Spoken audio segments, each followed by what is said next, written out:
Okay, what's up, guys? I figured might as well go ahead and do the review since I decided to break down and do a preview for it last night. So I'm back on here again tonight. I'm gonna review what just happened in UFC 216. Talk about the fights that I talked about in the last one if you listen to it. Um,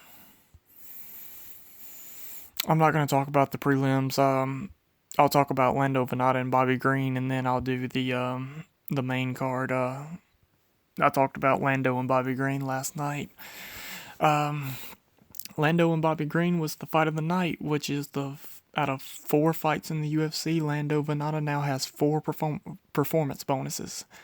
So the only bad thing about it is for Lando, the fight was incredible, but it was a draw. So Lando is now 1-2-1 in his UFC career, which his record looks salty in the UFC, but he is so much better than what that shows. Uh, he landed a first round that came out. It was back and forth. The entire fight was pretty much took place on the feet. There was a couple takedowns in there Lando got, but they were on the ground.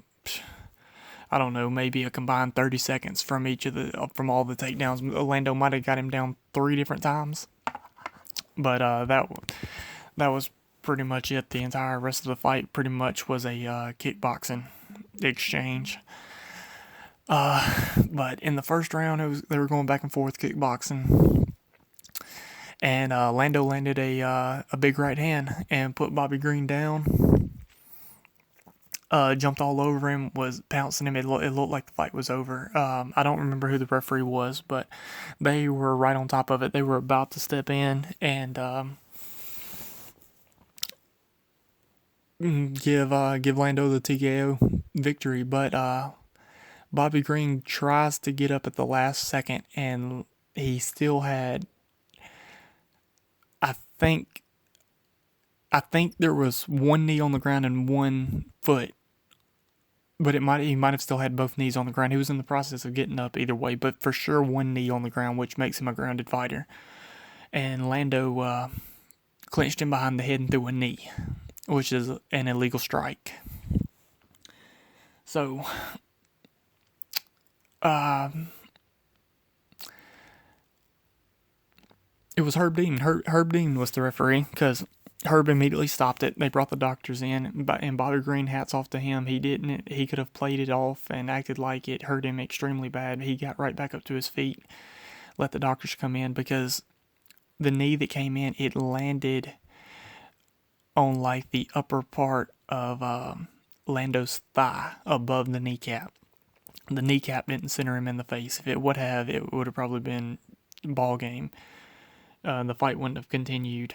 It would have been ruled a DQ from an illegal strike, but he landed it with like the upper part of his thigh. And Bobby Green, he took a few minutes. He had up to a 5 minute break he could take. He took about a minute or so, and he got back in there. They high fived and went back at it, and they got out of the first round. And Lando lost a point. I should go back and say that whenever Herb took a point from him for an illegal strike, which, to be honest, he should have. And they came back out the rest of the round. That happened like a minute or two in, so they still had a decent amount of time left in the round. They came back and finished off the round, and Lando clearly won the round, but he lost a point. And that comes into play big time. So they come back out in the second round, and it's really a coin flip round. And these dudes start playing rock'em sock'em robots with each other. And that's pretty much the entire second round. They were clinched. Lando threw a right hand inside the clinch and tried to fall out. And he fell off to his left, which is going towards Bobby Green's right. And Bobby Green threw a check right hook because he's a southpaw, which he continued to swap back and forth all night, but his primary stance is from the southpaw with right hand forward. He threw a check right hook with his right hand and cracked Lando right on the bridge of the nose with it. It's flush. And it split his nose open, and he started just gushing blood. But the second round was really, flip a quarter. Lando had his moments. Bobby Green had his moments. It was a 50-50 round. And they come back out in the third round and go right back at it. Rock'em sock'em robots. Every single punch they threw was landing almost. And almost another 50-50 round. But in the last, it was maybe 4 seconds in the round left. They both started throwing flurry. Just let everything you got left in your gas tank out right here and see if you can take the win. And Bobby Green clipped Lando right on the chin and made him do the chicken dance. And Lando's legs stiffened out. He did a little chicken dance, started wobbling, took one step forward, and then threw 2 more punches before the round ended. It was insane. So it goes to a judge's decision. The first judge, I figured out that I can get on Wikipedia and stuff on my cell phone while it records as well, so I can read it off exactly to you. The first judge scored the fight 29-27 for Lando, which means they gave all 3 rounds to Lando, which would mean that, now that I'm thinking about it off of my top of my head, he lost a point. So it means it would have been a 30. If he would not have lost a point, it would be 30-27. I might need to look at the actual, because this is just the score. I need to see how the judges actually scored this, because this is weird once you think about it. Because if it's just a 3-0 win for Lando, it's 30-27, and if he loses a point, no, I guess that's right then. I'm talking myself in circles here. No, so they gave Lando all 3 rounds, but the first round would have been a tie because it's 9-9. Lando won the round at 10-9, but because he loses a point for the illegal strike, it makes it 29-27. So Lando won all 3 rounds in their eyes for the first judge. Well, they turned it right back around, and I'm not exactly sure how. But the next judge scores it 29-27 for Bobby Green, which to me means that guy had to have gave Lando Venata a 10-8 round in the first, and then no, because that wouldn't work either, because if he gave him a 10-8 round and then Bobby Green won the next 2, then that would come out as a draw. I'm not sure. This is not really making a lot of sense to me. Just coming in off trying to make sense of this just off the top of my head without looking how they exactly scored it. Because 29-27 for Lando makes sense. The 29-27 for Bobby Green,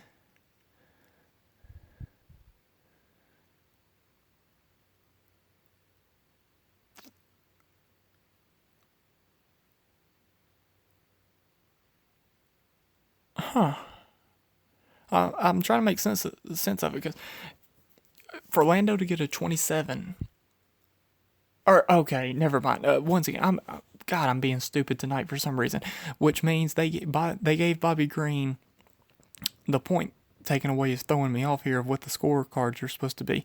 Bobby Green was given the second and third round by this judge. They gave Lando the first round, but because of the point being taken away, his points fall to 27. Jesus Christ, I sound like a dumbass on here talking.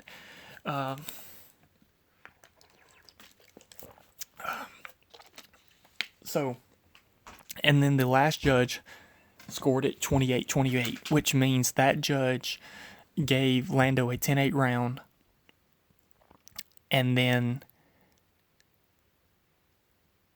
Bobby Green the next 2. I'm thinking that's how that works. Yes, because, well, Lando automatically lost a point in the first round, so the max he could get was 9. Maybe Bobby Green was given a 10-8 round by that guy. I'm trying to figure out how he came up with a 28-28.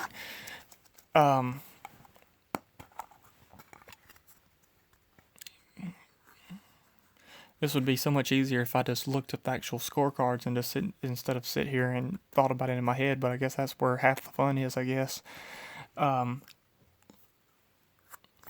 So, 28-28. Lando automatically loses a point. Lando automatically loses a point in the first.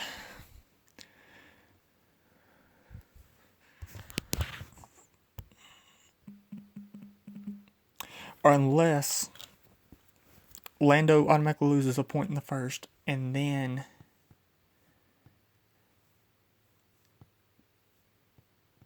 but it was still scored a 10-8. Oh, you know what? Y'all give me 1 second. Let's go ahead and type this in on Google. Lando Venata versus Bobby Green scorecard.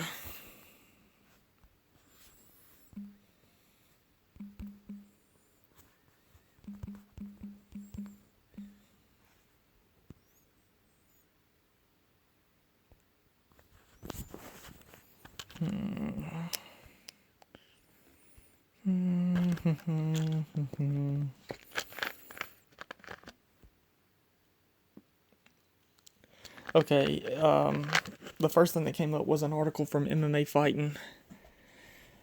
It says the final scores at the Las Vegas T-Mobile Arena were 29-27 for Venata, 29-27 for Green, and then a 28-28 draw.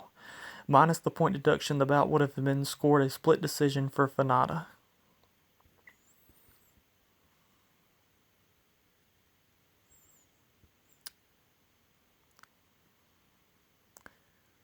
Okay, so I guess that makes sense. They gave no 10-8 round, I'm assuming, with Lando winning 2 rounds to 1.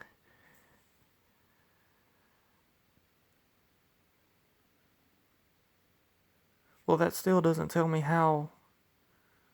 Well, yes, it does. Because if you don't win a round period, you come up with 27. If you win 1, it's 28. If you win 2, then you automatically get 29. If you win all 3, you get 30. So they scored the fight 2-1 for Lando with no 10-8, and then the point deduction made it a 28-28 draw. Okay, that makes sense now. Now, after I've bored y'all to death for the last 5 freaking minutes of absolutely nothing while I've tried to figure this out in my head, that was the fight, though. Lando, Bobby Green goes to a split draw. And they also won Fight of the Night. So both of them get $50,000. Good for them. They deserved it because they beat the absolute dog shit out of each other. Lando Venata's face looked like hamburger meat at the end of the fight. He put up a picture on his Instagram. He was getting taken to the hospital. He had a cut in under both eyes and a cut across the bridge of his nose. He was a mess. But anyway, let's go ahead and move on so I can stop feeling stupid after I've wasted the last 10 minutes trying to figure out that damn score. Okay, going to the main card. Opening fight on the card I talked about just for a brief second last night was Beneil Dariush and Evan Dunham. They also fought to a draw. I'm not going to sit here and try to figure out the scorecards on this one. It was 29-28, 28-28, and 28-28. The 29-28 was scored for Dariush. There was no point deductions in this one either, so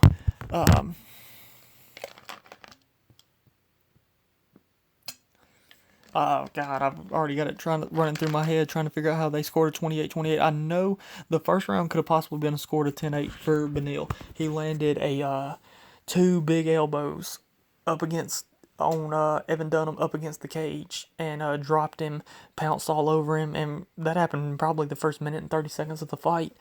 And then he proceeded for the next 3.5 minutes to beat the brakes off of Evan Dunham. It was big. So if that was scored at 10-8, I can understand it.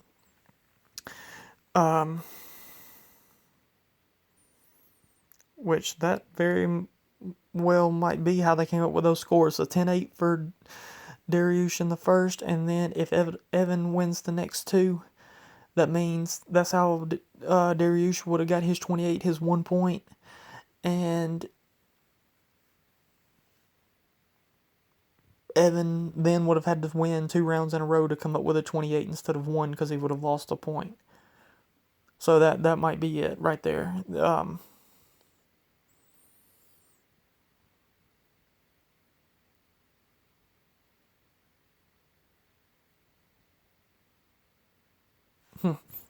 Anyway, Benil almost finished him in the first. Comeback. Evan Dunham comes on strong in the second, and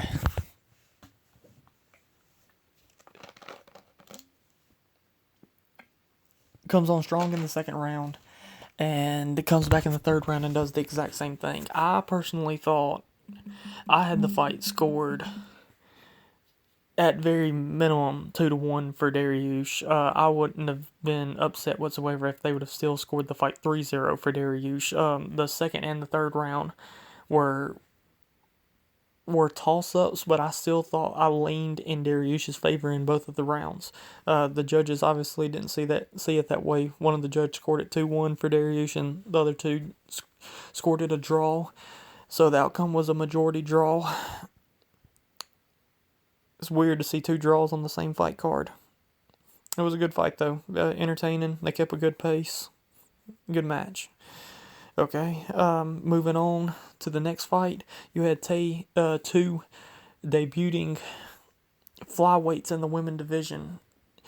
Mara Romero Barella and Kalindra Faria. Jesus Christ, I can't talk tonight. Okay, Kalindra Faria is the current Titan flyweight champion, bantamweight champion, something. She is a champion in, I don't remember the weight class now off the top of my head. They kind of breezed by that, but she was the current champion of Titan in the weight division that she was fighting in there. They hyped her up and gassed her up all week long, saying that she was supposed to be a pretty big deal. They were bringing her in. She was going to be a contender in this division, and that's the thing about the 125-pound division compared to the 145-pound division that they started. They were actually going to have talented women in the 125-pound division. There's just not enough women to fight at 145 pounds. Women normally aren't that big. You have Cyborg, who's a freak, and that's about it. There's women who can fight in that division, like Holly Holm can fight in the division, but Holly walks around at about 145 pounds. All it means is she just doesn't have to cut weight. There's not many women like Cyborg who's walking around at 160 and has to cut 20 pounds to make it down to 145 pounds. It just doesn't happen very often, but there are a ton of women who walking around at maybe 135, anywhere to 140, who can cut to 125. Like Misha Tate, who was a champion at 135 pounds. Misha has said she only walks around at 140 pounds. So she cut 5 pounds to make it to her weight class. So there's tons of women who do that, who will be able to fight at 125 pounds. But this Kalindra, Faria, for whatever her name is, however I pronounce this last name, Ferreira, she was supposed to be a pretty big deal. And they were hyping her up, gassing her up like crazy. Barely heard anything about Mara Romero Barella. She came in and shot a double leg, put Kalindra on her back, started moving positions, took her back, and choked her out in 2 minutes and 54 seconds. Fight didn't even make it 3 minutes. Kalindra Faria, hype train goes out the window. They gassed her up so much. I heard about her this week. and I'm not even sure she landed one significant strike. I mean, I'm sure you could look up the stats for the fight, but I mean, pretty much right from the beginning, in less than a full minute, she was on her back, and she never got back up again after that. So maybe it's Barella who could be a serious contender at women's flyweight. I mean, she looked good for what she did. I mean, she went in there and shot a strong double leg. Like I said, put her on her back, beat her up when she got her there. Kalindra gave up her back and she got choked. It was as simple as that. Rear naked choke finish at 2 minutes and 54 seconds. Okay, moving on to the next one. You got Fabricio Verdum, who was supposed to fight Derek Lewis. This is one of the more main fights that I talked about last night. Last night I mainly talked about 4 fights, being Lando Venata and Bobby Green, Verdum and Derek Lewis, Mighty Mouse and Ray Borg, and Tony Ferguson and Kevin Lee. Well, 3 hours before the show kicks off, it is announced that the Fabricio Verdum and Derek Lewis fight has been pulled off the card. Derek Lewis has been having a nagging back injury that's been bothering him for a long time now. It was the reason he lost his fight to Mark Hunt. He got TKO'd in the 4th round, but he didn't technically get stopped due to strikes. He basically gave up because his back was hurting him so bad. It was said that it was bothering him all week long this week, being a heavyweight. As long as he can come in under 265, he didn't really have to cut weight. He tried to push through it, and said he woke up this morning, he was just in tremendous amounts of pain and just didn't think he was going to be able to fight. So they let him know they called off the fight, and Walt Harris was supposed to fight Mark Godbeer on the Fight Pass portion of the card early in the night, like maybe the second fight of the entire night. There was supposed to be 4 fights on Fight Pass before the show even started, being Brad Tavares, Antalis Latis, John Moraga, and Magomed Biblatov, a Russian, which John Moraga picked up a nasty knockout in that fight. And maybe it was Matt Schnell and Marco Beltran. One of them got moved up to the prelims on FX. But Walt Harris and Mark Godbeer was supposed to fight on the Fight Pass portion as well. Well, they offered Walt Harris the fight, and he took it. So Fabricio could still fight. And I'm assuming they just paid Mark Godbeer outright, because Mark Godbeer's contract is for 12 and 12. So if he wins, he gets $24,000. Fabricio Verdum's contract is worth $400,000, is what he gets paid. And I think his contract is a guaranteed contract. Well, once a fighter weighs in and they make weight, they have technically, that is their show. That is where you get your show money. Before you ever even get in the cage, you get paid, you're technically paid that already just by making weight. You have showed up. So I'm assuming that Mark Godbeer got his $24,000. Hey, here's your show money and your win money. You're just not going to fight tonight.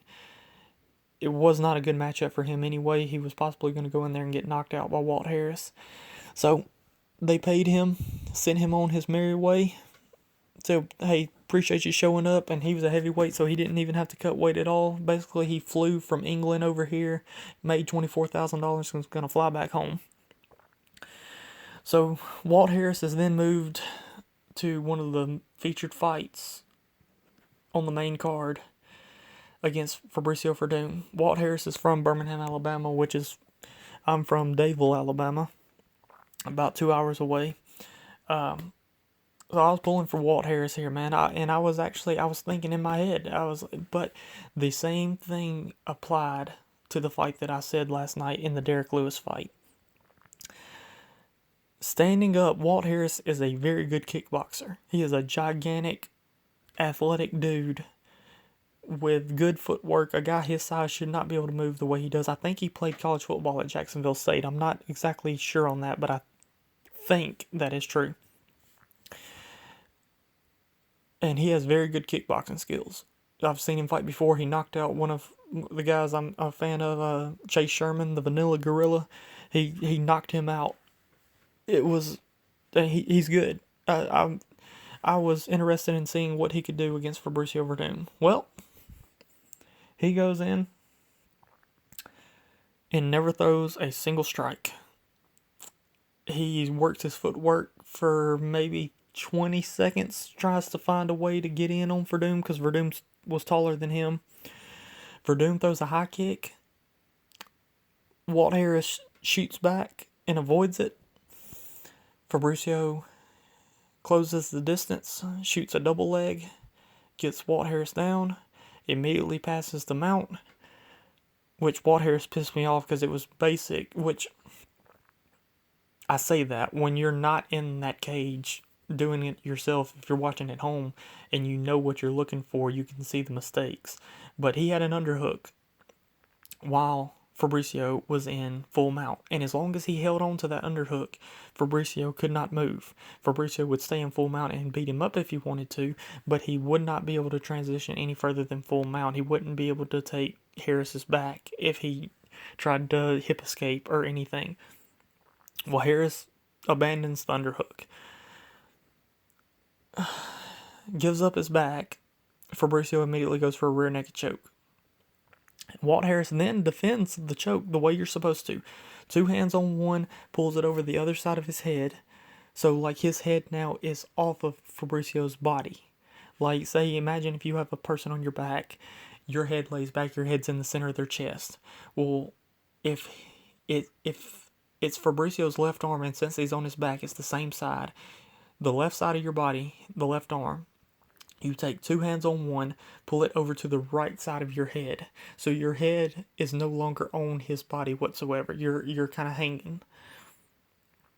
I've never seen this before, but it falls right into what I was speaking last night of the Derek Lewis and Fabricio fight. Derek had a chance, and so did Walt Harris, as long as the fight was on its feet. Both of those guys have knockout power. If they land one on you, and Walt Harris can land a punch or a kick, his kickboxing skills are good. But like I said, as long as it's on the feet, you have a chance. If you get on the ground with Fabricio Verdum, who's quite possibly the best heavyweight jiu-jitsu artist of all time, this fight is over. Walt Harris pulls his left arm over to the right side of his body. Fabricio follows it, transitions directly from the back into an arm bar. The fight is over in 1 minute and 3 seconds.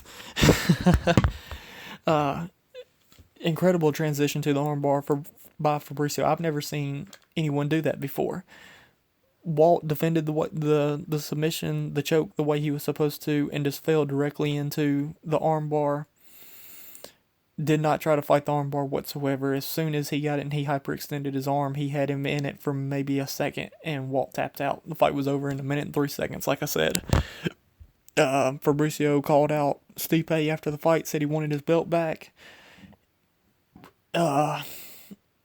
Maybe he gets that shot, but I think the winner of Alistair Overeem and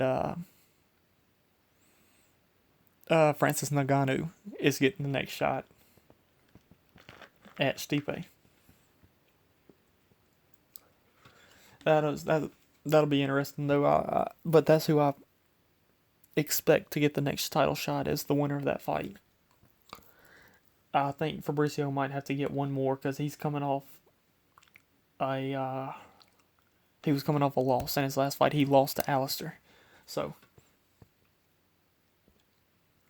moving on to the next fight. You had my boy, Demetrius Mighty Mouse Johnson, stepping in against Ray Borg to try to break the record for the most title defenses in UFC history. He was going for his 11th straight title defense. And I was just shooting from the hip last night off the top of my head. I did not research anything. It was just the knowledge of this sport that I have in my head that's useless information of what I thought would happen in this fight as far as both guys' skill sets go. Little did I know I dropped some serious knowledge on you folks last night if anybody decided to listen to it. The main thing that I pointed at was the fact that Ray Borg is kind of average on the feet, has good takedowns, but he is good, if not great, at working in transitions. The only problem is Demetrius Johnson, Mighty Mouse, is literally elite in every single category of this sport. And I said last night that Ray Borg was good, if not great, in transitions. Demetrius Johnson might be the best fighter in the world at working in transitions. And what I mean by that is moving from position to position, going from move to move. If you're in the striking, if you're in kickboxing range, throwing a punch and shooting in, going for a takedown, or throwing a punch, shooting in, going for the clinch, and then once the fight actually hits the ground, where you go into a mad scramble, coming out on top of that, and so on and so forth. That was what I thought was going to be the key to this fight. If Ray Borg could have won some of those transitions, then he was going to have a shot here. His skill set, the only times we've ever seen Mighty Mouse in trouble is when someone was able to get on top of him and not try to pass at that point. Just hold that position and try to beat him up. Ian McCall did it. Mighty Mouse's first fight ever at flyweight, it went to a draw with Ian McCall because Ian McCall was able to get one of those positions in the third round, and he got all the way to Mighty Mouse's back and held that position the entire time. So that was going to be interesting. That was what I anyway was looking for. And right from the jump, they went out and immediately started going through transitions. And Mighty Mouse won every single transition of the fight. It was a masterclass put on by Mighty Mouse. At one point in the fight, and I'm not sure what the total numbers were at the end, but this might have been at the end of the fourth round or the beginning of the fifth round, Mighty Mouse had landed 135 significant strikes. Ray Borg had landed 11. And that's what you're talking about, the difference in here between a guy who is really good in Ray Borg and I don't even think it's a question. I mean, people will argue it. Mighty Mouse is the best pound-for-pound fighter in the world. And I think people have a different idea of what pound-for-pound best fighter in the world means. To me, because obviously, if you put Mighty Mouse in there, maybe one class above with Cody Garbrandt, Mighty Mouse might not beat him. But at his weight class, whenever it's a fair fight as far as he's not totally undersized, because that's what he only lost one fight ever in the UFC, and that was to Dominic Cruz. He got to fight for the 135-pound title, and he was able to beat Dominic Cruz in almost all aspects of that fight except for size. And Dominic used his size perfectly in that fight. He took Demetrius down and controlled him when they got on the ground. He would not try to pass and go into transitions and stuff with Mighty Mouse. He would get his takedown and he would hold his position. Standard wrestling, and it won him the fight. But to me, what I think about pound for pound list, I look at it as if every person in the world was the same size, whose skill set would allow them to beat who. And if you told me every person in the world was the same size as Demetrius Johnson, or Demetrius Johnson was the same size as everybody in the world, if you took Mighty Mouse's skill set and placed it against another person's, who wins? And every single time it's going to be Mighty Mouse. I've literally not seen one weakness in his entire arsenal. If you're bigger than him, you can take him down and try to hold position. That is not only your best shot, that might be your only shot. I mean, he takes the thing that you're best at. Oh, you're a striker? Okay, come in here and get outstruck. Oh, you're a wrestler. Come in here and get out-wrestled. Oh, you're a jiu-jitsu artist. Wilson Hayes, you're a black belt in jiu-jitsu. You've never been submitted. Let me go ahead and tap you out with this arm bar. I mean, he's unreal, man. I mean, I don't know if we definitely, without a doubt, have not ever seen anybody like him, and I don't know if we ever will again. I mean, you take complete mixed martial artists, like, I mean, guys who were great. Rory McDonald's not even in the UFC anymore. He's in Bellator, and I think he might be the best welterweight in the world. He he is a complete mixed martial artist. He has every aspect of the game. He has striking, he has clinch, he has wrestling, he has jiu-jitsu. But it all doesn't mold together the same way Demetrius does. I mean, there's other fighters in the world who have everything the same way he does, but the way he molds it all together, I mean, it's just, I don't know, man. He's on another level. And people bitch and complain, oh, well, he's doing all that because he's not fighting anybody, and that's complete BS. Man, to me, anyway, the smaller you get in size, the more technical you have to be. So all these guys he's fighting at 125 pounds, I mean, these guys are good technical fighters. Joseph Benavidez, Henry Cejudo, Wilson Hayes, Ray Borg, John Moraga, Karaguchi, all these different guys that he has fought and beat. I mean, these guys are like high level technical mixed martial artists, and he has beat every single one of them. But the argument people use is, oh, well, he's not fought anybody. Those guys aren't good. And I call 100% BS on that, because if Demetrius Johnson was not an MMA fighter, those guys all would be having wars with each other. Henry Cejudo and Joseph Benavidez fought, and I thought Cejudo won that fight, but it was given to Benavidez. They had an absolute barn burner back and forth with each other. I mean, it was like literally like a flip of coin each round. I thought I gave it to Cejudo when those two fought, but it was scored for Benavidez, like I said, but that's neither here nor there. The fact is how competitive it was. And Mighty Mouse blew both of those dudes out of the water. Finished both of them in the first round. I mean, it just doesn't make sense to me, the fact that people say, like, oh, well, he hasn't fought anybody. I mean, I don't buy that argument whatsoever. People use it, and that's for them, but whatever. He wins the Mighty Mouse won the fight in the fifth round. 3 minutes and 15 seconds into the fifth round, with the most amazing armbar I've ever seen in my life.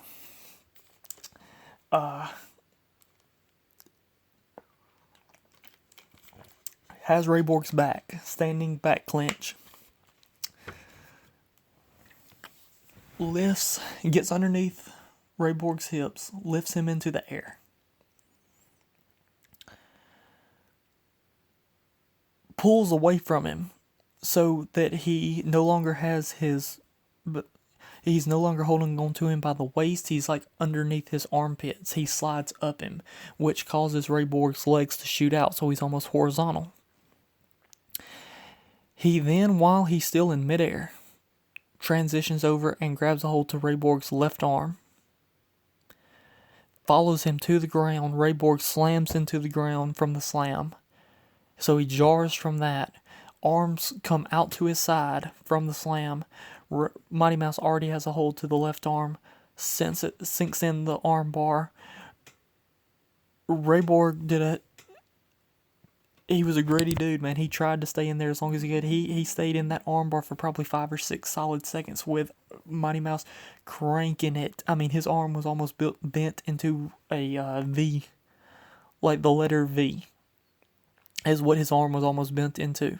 And he was cranking it hard, and he tried to stay in there. He did not want to tap out, but it was either tap or snap at that point. And his arm was about to snap, and he might still have a little bit of structural damage, because, I mean, it was bent in a bad way. It was hyperextended, and he taps out.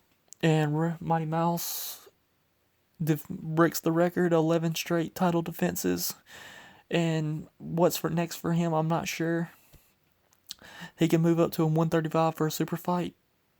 Fight Dominic Cruz, TJ Dillashaw, Cody Garbrandt, And I would love to see it. But if I'm him, I let people talk all the shit they want to. I continue to make the money that I'm making, and I set the title defense record so high that nobody will ever even be able to sniff it, and you automatically cement your legacy into MMA. He already has. At this point, he has the record. But if he's able to, say, defend that title 4 more times, get to 15, if he's able to defend it 9 more times and get to 20, you're literally talking about, at that point, a record that I don't think anyone would even be able to ever sniff, much less come close to.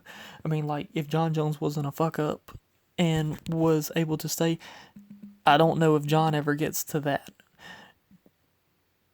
Because, actually, the one weakness that I see in John Jones is that he is so used to his height being in his advantage that he does not have very good kickboxing striking defense. That's only ever been shown one time because there's only been one person who's ever been able to exploit it, and that's Alexander Gustafsson. And Alexander has only gotten better since the last time that they fought. I like Alexander's chances against John Jones if they fight again because of what I saw the first time they fought. Alexander was able to land on him a ton from kickboxing range, and it's because Alexander is 6'5" and has the reach just like John Jones has, and he's able to touch John Jones, where everybody who is 6 foot tall and has a normal reach like a normal person, John's arms are 84 inches long, and nobody can strike with him from kickboxing range, so they all have to get into the clinch with John to be able to strike with him. And John has very good clinch defense. The only person who's ever been able to do anything in the clinch against him was Daniel Cormier, and Daniel just wrecks people in the clinch. He gets there, he lands uppercuts, and that's what he landed on John up until the point he got head kicked. But that is what I see with John Jones. I think John could have his hands full with Alexander if they ever was to get to fight, but that's a whole nother story. John Jones might never even get to fight again because of the whole steroid allegations or whatever. But if Demetrius could somehow get to 15, 20 title defenses, I mean, I'm sure people still would, but at that point, how do you question him? He's amazing. He is flat out amazing. Whenever you watch a Demetrius Mighty Mouse Johnson fight, you should just not say, oh, well, he's so small, blah, blah, blah. You're literally watching greatness. It's like as if you would be watching the NFL and you were watching John Elway. If you were watching Tom Brady. Whenever you watch a football game now on Sundays, if you turn on a Patriots game and you're watching Tom Brady play football, you might be watching the best quarterback to ever play football. Whenever you turn on a UFC event and you are watching a Demetrius Mighty Mouse Johnson fight, you might be watching the best MMA fighter in history. I mean, he's amazing. But let me get off his nuts and move on and talk about the main event, and I'll wrap this thing up. Tony Ferguson and Kevin Lee. Tony Ferguson defeats Kevin Lee by triangle choke in the third round, 4 minutes and 2 seconds. Good fight. I will say that. Kevin Lee 100% surprised me. Last night I said I was picking Tony Ferguson to win. I wasn't really sure how, but I picked him by, I think I said finish in the second round while he finished him in the third round. The fight surprised me. Kevin Lee surprised me. Kevin Lee comes out. Okay, first off, let's say this. He comes out, takes his shirt off, and gets ready to get Vaseline put on his face and all that to get into the cage. And this dude has a knot the size of a golf ball in the center of his left bicep. And Joe Rogan immediately goes, dude, that looks like he has a staph infection in his chest. Well, we learned at the end of the fight, when they interviewed Kevin Lee, that he had a full-blown staph infection that he had not started taking antibiotics for yet because he was scared that the antibiotics would weaken him. Well, bro, that full-blown staph infection in your chest, it pretty much damn weakened you too, not to mention you also had to cut 19.5 pounds in a day. Staph infection was terrible. if I'm Tony Ferguson, especially as much as the fight they spent on the ground, I'm leaving straight from there and I'm going to get into a hot shower and I'm bathing myself about 20 times in a row. I'm going to bathe my damn skin off. I'm going to scrub myself so hard. Oh, man. But first round, they come out, start working their stand up against each other, and this is the spot that I thought Tony was actually going to have a pretty decent advantage in. Kevin's stand up to me is average. He's almost like Ray Borg, except for Kevin doesn't move in the transitions the way Ray Borg does, but his strength is without a doubt his takedowns and his top control and getting your back and submitting you. Kevin lands a big right hand and knocks Tony Ferguson down in the first round.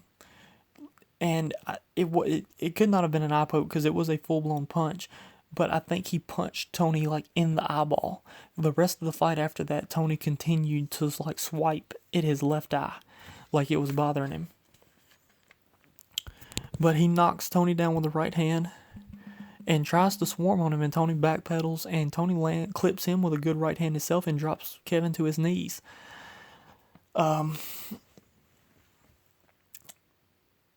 They have one section of the first round in which Kevin Lee got a body lock and was able to take Tony down. Tony rolled as soon as they hit the floor. They kind of ended up in a 50-50 position. And Kevin got on top, landed some good strikes from the top position. Tony was throwing some elbows back from the bottom. Round ends. Could have went either way, but for the sake of the top position, Kevin Lee wins the first round to me. Come back in the second round. They're talking to each other big time, yapping back and forth, both of them. Tony starts to pick up the pace, which I assumed that he would. That's what I was saying last night. Tony Ferguson, he's above average in every category. Great jiu-jitsu. But the thing that he has that he has as good as anybody in the world, because guy we were just talking about, Mighty Mouse, he's unbelievable cardio as well. They were 23 minutes into their fight tonight. Mighty Mouse wasn't. He was still moving the exact same way he was in the first. But he's a much lighter man. He walks around about 140, 135 or so, cuts to 125. Tony Ferguson's 175, 180 pounds, and cuts to 155. So, he's a much bigger human being. So for him to have that type of cardio is impressive, extremely impressive. And that's his best quality of his, if you was to look at him on a video game, his highest attribute point, however you would want to say it, would be his cardio. Tony starts to pick up the pace in the second round. I don't remember off the top of my head if there was a takedown landed in the second round. I remember exchanging on the feet. Tony starts picking in his jab. Also, there was a late punch thrown at the end of the first round when Kevin Lee was on top. No point taken away or anything like that. Herb Dean gave him a warning. That was it. I figured I might as well mention it. It happened, but no big deal. So they go into the second round. As I said, I don't remember a takedown being landed in the second. Tony starts working his jab, picking up the pace on him, pressuring Kevin some, and nothing significant happened. There wasn't a knockdown or anything in the second round, not that I remember.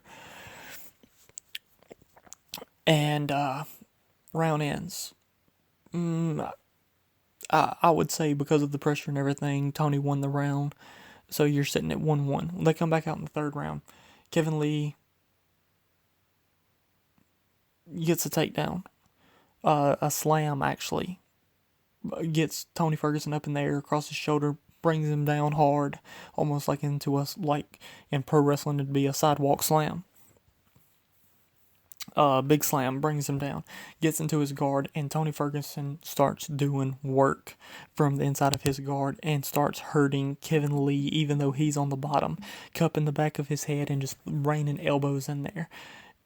I left that part out. In the second round, one thing significant did happen. Tony Ferguson hit a step-in elbow on Kevin Lee's, it might have been his right eye, because it was a left hand or a left elbow. He steps in, step in, left in elbow, step in, left elbow, cuts Kevin Lee cheekbone, gives him a nice little cut, a little bit of blood mixed in there. That was pretty much it. Back to the third round.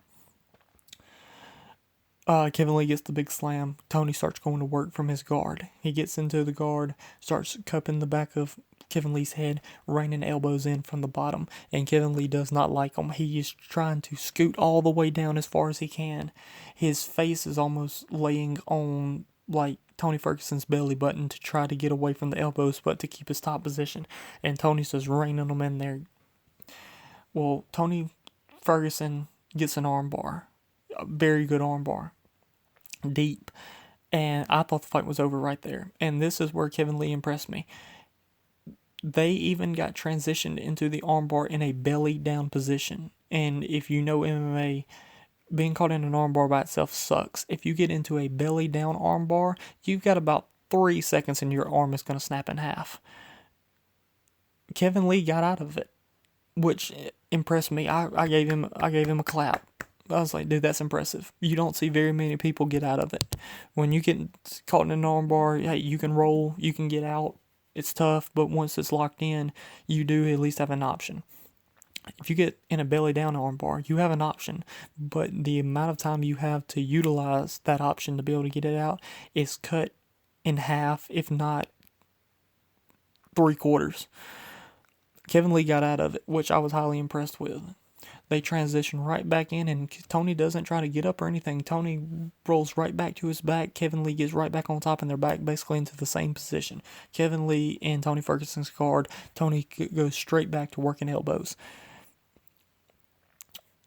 Not much time went by at all. It happened all in the same minute, I think, from the elbow. Tony Ferguson goes for a triangle, gets his leg over the shoulder, gets it behind, gets the other leg behind, over the ankle, pulls the arm across, cups the back of the head, pulls down to help cut off the blood flow.